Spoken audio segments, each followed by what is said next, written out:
Okay guys, so another video talking about Spider-Man Homecoming. Now of course, Spider-Man Homecoming has been shooting for a while, and there was a supposed cast list that got online. Now obviously I already talked about this in some degree, but there's a separate video I wanted to make regarding one of the names that appears on there, and of course how that character could relate to something potential down the line, and just what exactly would be the point of using this character. Now, on the casting call, we see that Tiffany Espenson was cast as someone called Cindy. Now, this is where the speculation and everything starts to go rampant.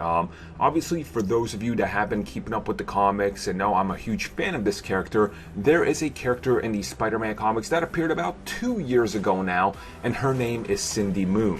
Now, her story is that at the exact same time that Peter Parker was in school with the classmates and got bitten by the spider, she actually gets bitten by the same exact spider that gets Peter. Now, Cindy wasn't actually able to get the hang of how to use her powers, what to do with them, so she was actually approached by a man called Ezekiel.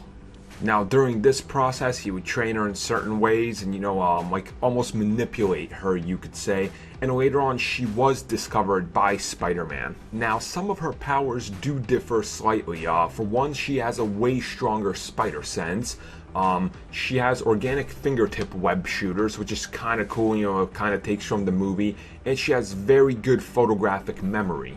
Now, obviously, if they were to do this, it wouldn't be I don't think it would be Cindy appearing in the movie in costume or anything like that. I think it would be setting up down the road for the future if they were ever willing to pull that trigger and go down that route and have a Silk or standalone, females Spider-Man-led movie or something like that. And there were rumors that Sony was even interested in doing the character, so this could be their way into backwards putting the character into it and setting everything up for the future. Now, obviously, I've reviewed Silk. I really like the character. I think she's awesome. Obviously, I'm still biased because my wife actually cosplays Silk, so I would definitely want to see this character on there. And I think, planting the seeds is cool. Now, if they're willing to do that, or if it's just a character named Cindy and just kind of like a hint, nudge, type of way that they exist here, that's another thing entirely. But honestly, I'm all for this, and I want you guys to let me know what are your thoughts on it, and would you be interested in seeing Silk make her MCU debut